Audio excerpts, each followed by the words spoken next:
Hogan. Shadow, a Parable by Edgar Allan Poe.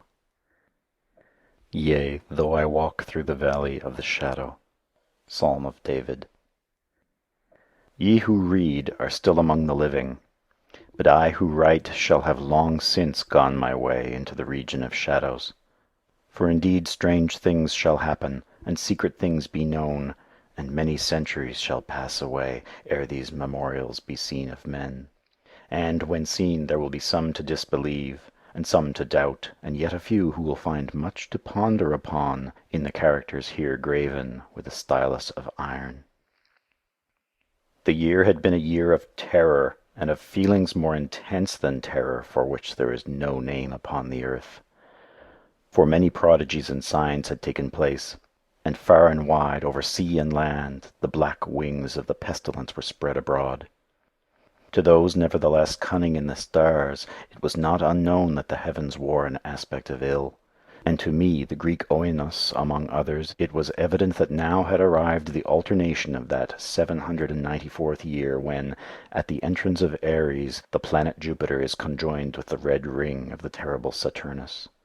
The peculiar spirit of the skies, if I mistake not greatly, made itself manifest, not only in the physical orb of the earth, but in the souls, imaginations, and meditations of mankind. Over some flasks of the red Chian wine, within the walls of a noble hall, in a dim city called Ptolemais, we sat at night a company of 7, and the door was fashioned by the artisan Korenos, and, being of rare workmanship, was fastened from within. Black draperies likewise in the gloomy room shut out from our view the moon, the lurid stars, and the peopleless streets. But the boding and the memory of evil they would not be so excluded. There were things around us and about of which I can render no distinct account, things material and spiritual, heaviness in the atmosphere, a sense of suffocation, anxiety, and above all that terrible state of existence which the nervous experience when the senses are keenly living and awake, and meanwhile the powers of thought lie dormant. A dead weight hung upon us. It hung upon our limbs, upon the household furniture, upon the goblets from which we drank, and all things were depressed and borne down thereby. All things save only the flames of the 7 lamps which illumined our revel. Uprearing themselves in tall slender lines of light, they thus remained burning, all pallid and motionless. And in the mirror which their lustre formed upon the round table of ebony at which we sat, each of us there assembled beheld the pallor of his own countenance, and the unquiet glare in the downcast eyes of his companions. Yet we laughed, and were merry in our proper way, which was hysterical, and sang the songs of Anacreon, which are madness, and drank deeply, although the purple wine reminded us of blood. For there was yet another tenant of our chamber, in the person of young Zoilus. Dead, and at full length he lay, enshrouded, the genius and the demon of the scene. Alas!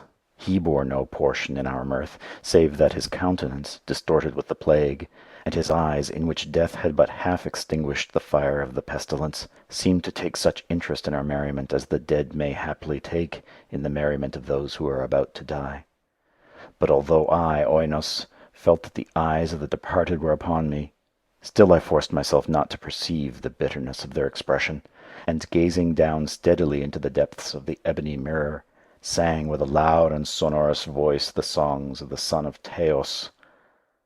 But gradually my songs they ceased, and their echoes, rolling afar off among the sable draperies of the chamber, became weak and undistinguishable, and so faded away.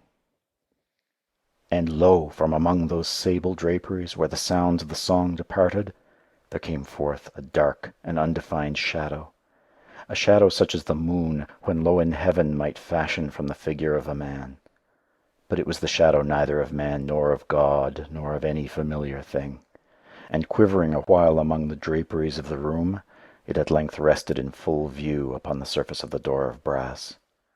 But the shadow was vague, and formless, and indefinite, and was the shadow neither of man nor of God, neither God of Greece nor God of Chaldea, nor any Egyptian god. And the shadow rested upon the brazen doorway and under the arch of the entablature of the door, and moved not, nor spoke any word, but there became stationary and remained. And the door whereupon the shadow rested was, if I remember aright, over against the feet of the young Zoilus enshrouded. But we, the seven there assembled, having seen the shadow as it came out from among the draperies, dared not steadily behold it, but cast down our eyes, and gazed continually into the depths of the mirror of ebony. And at length I, Oinos, speaking some low words, demanded of the shadow its dwelling and its appellation.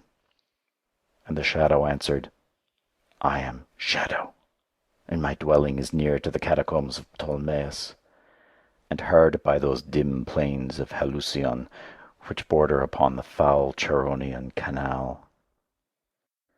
And then did we, the seven, start from our seats in horror, and stand trembling and shuddering and aghast.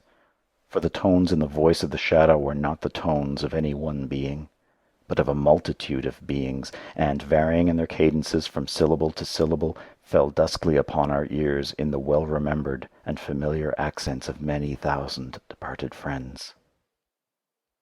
End of Shadow, a Parable. Recording by Sean Michael Hogan, St. John's, Newfoundland, Canada.